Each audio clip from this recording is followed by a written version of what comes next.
Заврши манифестацијата Денови на мед, која секоја година се организира во Кочани паралелно со одржувањето на Панагюрот. На овогодишната манифестација беа изложени пчелни производи, опрема и органски мед од повеќе пчелари од разни градови во државата.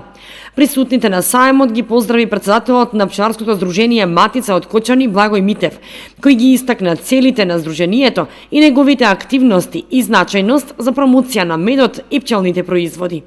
Пчеларското здружение Матица од Кочани е едно од најстарите здруженија на пчелари на територијата на Република Македонија и може да се пофали дека има значаен придонес во развитокот на оваа мала земјоделска гранка која, иако е мала, таа е сепак многу значајна.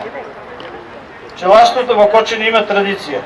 Денес Кочани може да се пофали со искусни, современи пчелари кои ги следат најновите светски пчеларски искуства, а со тоа придонесуваат во зголемувањето на производство на македонскиот мед, кој по квалитет е високо рангиран на светско ниво. Оваа година некои пчелари имаат добиено и прва награда за квалитетен мед. Саемот за отворен го прогласи градоначалникот на општина Кочани Николчо Илиев, кој рече дека и во иднина ќе ги поддржува пчеларските здруженија заеднички да делуваат за производство на квалитетен мед. Ова е ретка и убава можност да граѓаните од општина Кочани бидат запознаени со исхраната од пчелни производи, како и за водење на здравиот живот. Исто така, оваа прилика е убава можност за изложувачите да разменат искуства од разни краеви од Македонија, се со цел да имат поуспешно и поубаво производство на мед.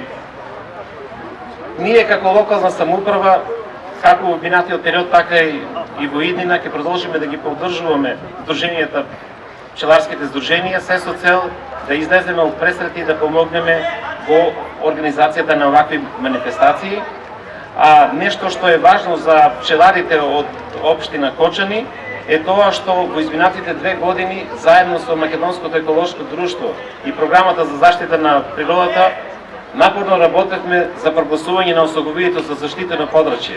Што значи, со прогласувањето на особовието за заштитено подрачје, пчеларите ќе добијат еден голема предност, бидејќи ќе можат да ги брендират своите производи, со што очекувам дека ваквите еколошки производи полесно ќе се продават и секако ќе имаат повисока цена.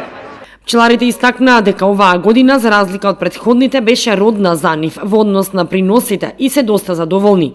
На официјалниот дел од манифестацијата настапија членовите на фолклорниот ансамбл Кочани, а во трите саемски дена штандовите ги посетија голем број граѓани кои си купија мед и пчелни производи по саемски цени.